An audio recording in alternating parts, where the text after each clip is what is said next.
राष्ट्रपति से हमने कहा कि ये जो कानून बनाए गए हैं ये किसान विरोधी कानून है। विपक्ष को हर चीज की जिम्मेदारी दे रहे हैं। आपकी जिम्मेदारी है, किसानों की आवाज को सुनना आपकी जिम्मेदारी है, सरकार की जिम्मेदारी है। और मैं प्रधानमंत्री जी से कहना चाहता हूं कि ये किसान हटेगा नहीं। प्रधानमंत्री को ये नहीं सोचना चाहिए नमस्कार सर कि किसान और मजदूर घर चले जाएंगे, नहीं जाएंगे जब तक ये कानून वापस नहीं लिया जाएगा। और हम सब विपक्ष की सब पार्टियां किसानों के साथ, मजदूरों के साथ खड़े हैं और खड़े रहेंगे।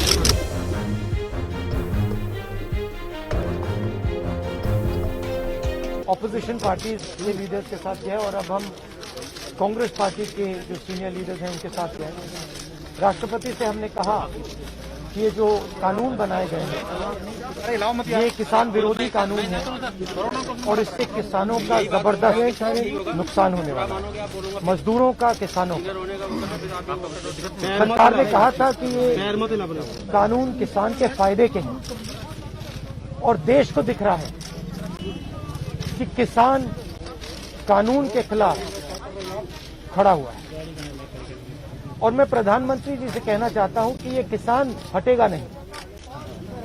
प्रधानमंत्री को ये नहीं सोचना चाहिए कि किसान और मजदूर घर चले जाएंगे, नहीं जाएंगे जब तक ये कानून वापस नहीं लिया जाएगा। ज्वाइंट सेशन कीजिए और कानून को एकदम वापस लीजिए, क्योंकि किसान वापस नहीं जाने वाला है।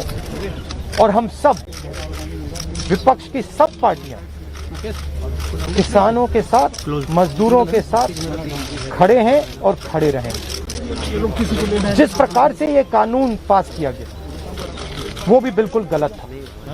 बिना डिबेट किए, बिना किसानों से चर्चा किए, बिना मजदूरों से पूछे ये कानून ऊपर से थोप दिए गए और इन कानूनों को हटाना ही पड़ेगा, विद्रोह करना ही पड़ेगा।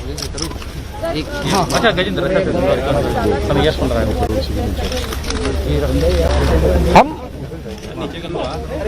हम 3 लोग राष्ट्रपति के पास गए हैं, बट हम करोड़ों सिग्नेचर्स कैमरा नीचे करो भाई।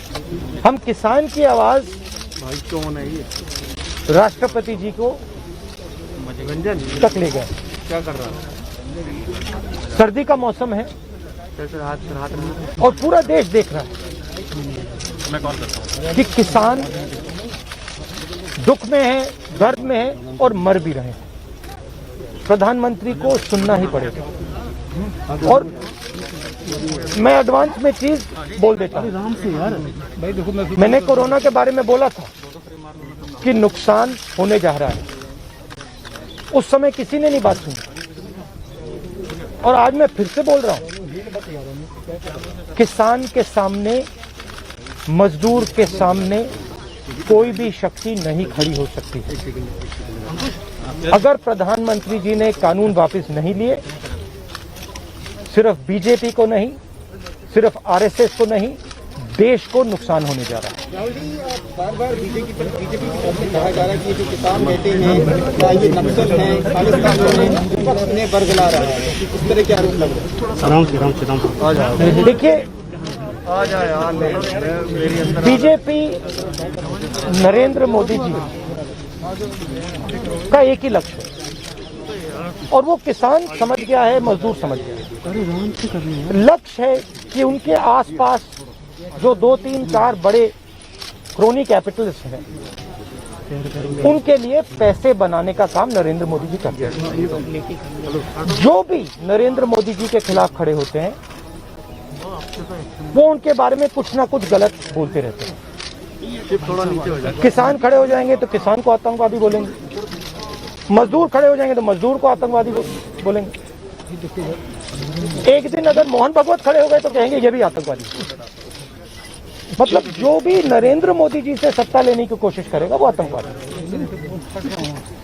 और नरेंद्र मोदी किसके लिए काम कर रहे हैं वो मैंने आपको बता दिया।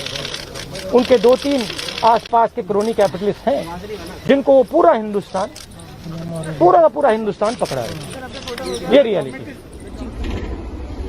सरकार 5 सालों के लिए, 6 सालों और 7 सालों के लिए नहीं चल सकती अगर आप सिर्फ विपक्ष को हर चीज की जिम्मेदारी दे रहे हैं। आपकी जिम्मेदारी है। किसानों की आवाज को सुनना आपकी जिम्मेदारी है, सरकार की जिम्मेदारी है।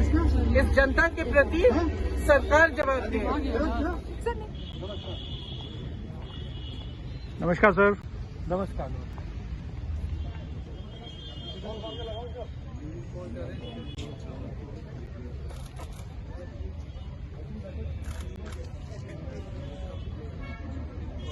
चैनल को सब्सक्राइब नहीं किया है तो प्लीज़ सब्सक्राइब कीजिए और ताज़ा अपडेट पाने के लिए बेल आइकन को दबाना ना भूलें।